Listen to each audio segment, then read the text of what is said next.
Assalamualaikum warahmatullahi wabarakatuh. Pada kesempatan kali ini saya akan menjelaskan tentang sejarah singkat editing video yang dimulai pada tahun 1800-an. Nah, sebelumnya izinkan saya memperkenalkan diri terlebih dahulu. Nama saya Isafa Nurlaili dengan NIM J3118245 dari kelas D Praktikum 2. Nah, sebelum kita mengetahui nih tentang sejarah singkat dari editing video, alangkah baiknya kita mengetahui dulu nih pengertian dari editing itu sendiri. Nah, editing itu adalah proses merangkai dan menyusun potongan-potongan adegan film dengan menambahkan efek, transisi, musik, ataupun narasi agar menjadi satu kesatuan sehingga sesuai dengan naskah yang telah ditentukan. Nah, editing juga berarti sebagai proses pemilihan atau penyuntingan gambar dari hasil syuting dengan cara memotong gambar ke gambar yang biasa kita sebut cut to cut atau dengan menggabungkan gambar. Nah, dalam editing video juga memiliki beberapa tujuan, yaitu satu, memindahkan klip video yang tidak dihendaki atau yang tidak kita pakai. Dua, memilih gambar dan klip yang terbaik. Tiga, menciptakan arus. Empat, menambahkan efek, grafik, dan musik. Yang kelima adalah memberikan sudut yang menarik bagi hasil rekaman. Sekarang kita langsung masuk ke dalam sejarah editing video nih.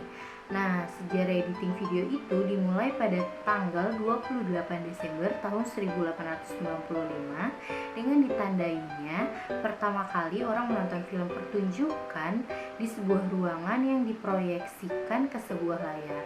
Lumière bersaudara menyewa sebuah ruangan biliar tua di bawah tanah di Boulevard des Capucines, Paris, yang kemudian dikenal sebagai ruangan bioskop pertama di dunia.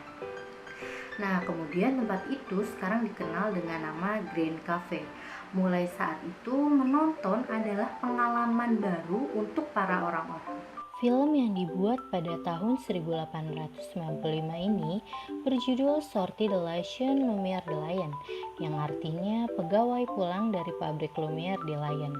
Walaupun durasinya singkat, tetapi film ini mampu menarik perhatian dunia loh. Film karya Lumière bersaudara ini menampilkan para pekerja pabrik Lumière yang sedang berbondong-bondong keluar dari pabrik pada jam pulang kerja. Film ini dianggap memiliki alur cerita yang jelas karena di dalam film tersebut mengangkat aktivitas sehari-hari para pekerja pabrik Lumière pada eranya. Nah, pada saat Lumière membuat film, editing belum menjadi bagian dari proses pembuatan film. Karena pada saat itu film-film Lumière hanya terdiri dari satu buah shoot atau yang bisa kita sebut single shoot dengan panjang durasi yang sama dengan kejadian sesungguhnya atau yang biasa kita kenal dengan real time, dan tidak ada manipulasi waktu. Ketika dalam masih era film bisu, teknik editing sangatlah penting karena para sinias harus berusaha untuk bercerita dengan bahasa visual atau dengan gambar. Perkembangan teori maupun teknik editing diawali oleh sineas yang bernama Edwin S. Porter, yaitu menyusun sejumlah shoot secara berkesinambungan. Dahulu pengambilan gambar bergerak atau film hanya untuk mendokumentasikan sebuah kejadian saja, belum ada istilah editing. Tak heran pada waktu itu pengambilan cenderung apa adanya dan dibiarkan utuh dari awal hingga akhir dengan posisi kamera statis. Nah, selanjutnya orang yang berjasa dalam sejarah editing video adalah Melis. Melis adalah orang pertama yang membuat film melalui proses editing. Walaupun proses editing yang dilakukan Melis masih sangat cukup sederhana. Untuk film pertamanya yang menggambarkan perjalanan orang ke bulan, yaitu yang berjudul A Trip to the Moon, hanya menggunakan editing untuk berkesinambungan bercerita. Melis melakukan editing untuk menyambung tiap adegan yang hanya terdiri dari satu shoot untuk setiap adegannya.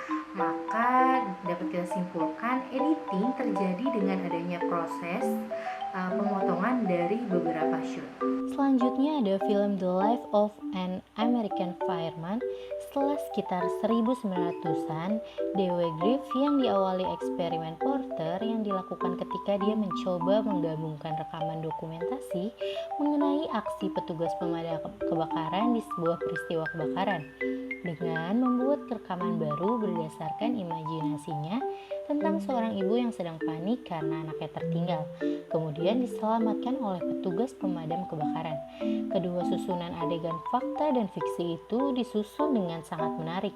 Dia berhasil membuat terobosan baru dalam teori editing, yaitu teknik parallel editing. Metode Porter ini kemudian dilanjutkan oleh Dewey Griff yang mengembangkan parallel editing untuk menambah ketegangan adegan aksi dalam filmnya. Nah, hal ini menjadi teori baru, yaitu penekanan dramatik atau bisa disebut sebagai dramatic emphasis. Selanjutnya di era 1920-an, teknik editing mencapai puncaknya. Melalui uji coba editing yang dilakukan para sineas Rusia, salah satunya adalah Budovkin dengan lebih menekankan pada konstruksi editing. Dia bahkan menganggap aspek editing adalah unsur dasar pembentuk sinema. Eksperimen Pudovkin dapat dilihat dalam film Mother pada tahun 1926. Dari metode ini didapat pemahaman bahwa editor dapat mengubah-ubah urutan shoot sesuai keinginannya, dan hal ini pun berpengaruh pada makna pesan yang disampaikan. Selanjutnya di era berikutnya adalah sineas Rusia lainnya, yaitu Sergei Einstein yang juga sangat terpengaruh teori editing Griff dan teori dialektika filsuf Karl Marx. Dari gabungan dua ilmu ini, dia membangun teori editing atau montage dengan membaginya ke dalam 5 komponen, yaitu metric montage, rhythmic montage, tonal montage, overtonal montage, dan intellectual montage. Semua teorinya ini tertuang dalam karya-karyanya, yaitu Streich pada tahun 1925, The Battleship Potemkin pada tahun 1925, dan Oktober pada tahun 1928. Selanjutnya adalah film The Wizard of Oz yang disutradarai oleh Victor Fleming pada tahun 1939. Film ini merupakan film pertama yang menggunakan warna. Pada awal film masih menggunakan teknik warna hitam putih. Lalu saat masuk ke pertengahan, saat Dorothy berpetualang ke tempat baru, film langsung berubah warna. Patty merupakan perusahaan film yang menjadi pelopor film berwarna. Teknik yang digunakan untuk menghasilkan warna sangatlah kreatif. Mereka mengembangkan penggunaan teknik stensil pada lembar proyeksi. Sejak saat itu, studio film banyak yang terinspirasi untuk membuat film berwarna. Nah, mungkin sekian informasi yang bisa saya berikan tentang sejarah singkat editing video yang dimulai pada tahun 1800-an. Semoga video ini bisa menjadi bermanfaat. Mohon maaf apabila ada salah-salah kata. Wassalamualaikum